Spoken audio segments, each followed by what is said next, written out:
வணக்கம். இப்பதிவினை முதற்தடவை பார்ப்பவர்கள் அல்லது ஏற்கனவே பார்க்க தவறியவர்கள் சப்ஸ்கிரைப் பண்ணி பார்க்கும்படி தயவுடன் கேட்டுக்கொள்கிறேன். கடவுள் இருக்கிறாரா? ஒரு கஸ்டமர்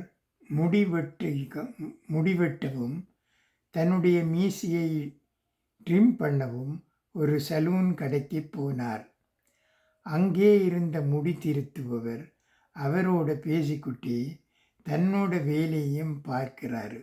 அப்போ அவர்களின் பேச்சு கடவுள் இருக்கிறாரா அப்படி என்ற சப்ஜெக்டுக்குள்ளே போயிருந்தது. அப்போ அந்த முடி திருத்துபவர் கடவுள் இல்லை என்றே சொல்வதை நான் நம்பவில்லை. ஏன் அப்படி சொல்கிறீர்கள்? சரி, நீங்கள் இப்போ நம்ம தெருவிலே நடந்து பாருங்கள். அப்போ உங்களுக்கே தெரியும் கடவுள் இல்லை என்று. கடவுள் இருந்திருந்தால் ஏன் இத்தனை அனாதை குழந்தைகள், ஏன் இத்தனை நோயாளிகள்? கடவுள் இருந்திருந்தால் நோயும் இருக்காது, வலியும் இருக்காது. கடவுள் அன்பு செலுத்துவதாக இருந்தால் எதற்காக இதனை அனுமதிக்க வேண்டும்?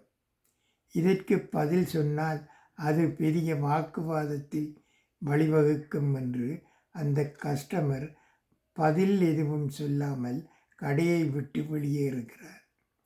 அவர் கடையை விட்டு வெளியே வந்த சமயத்தில் மிக நீளமான தாடியுடனும் நீளமான அழுக்கான தலையுடனும் ஒருவர் வருவதை பார்த்துவிட்டு மீண்டும் கடைக்குள் சென்று அந்த முடி திருத்துபவரிடம், உங்களுக்கு ஒன்று தெரியுமா? முடி திருத்துபவர் கூட இந்த உலகத்தில் இல்லை. அதிர்ச்சியான முடிவு. முடி திருத்துபவர், அது எப்படி சொல்வீர்கள்?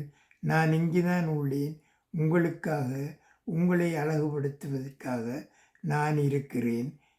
இல்லை, அப்படி முடி திருத்துபவர் என்பவர் இருந்திருந்தால் இப்படி நீளமான முடியுடனும் ட்ரிம் செய்யப்படாத தாடியுடனும் இவனைப் போல ஒருவன் இந்த ஊரில் இருக்க மாட்டான். அப்படியே முடி திருத்துபவர் நாங்கள் இருக்கிறோம். ஆனால் எங்களிடம் வராமல் ஒருவன் இருந்தால் இப்படித்தான் இருப்பான். அதற்கு நாங்கள் எப்படி பொறுப்பாக முடியும்? மிகச் சரியாக சொன்னீர்கள். அதே போலத்தான் கடவுள் என்பவர் இருக்கிறார். மக்கள் அவனை சரணடையாமல் கடவுள் இல்லை என்று சொன்னால் என்ன அர்த்தம்? இந்த கேள்வியில் முடி திருத்துபவர் வாயடைத்து போனார். நன்றி, வணக்கம்.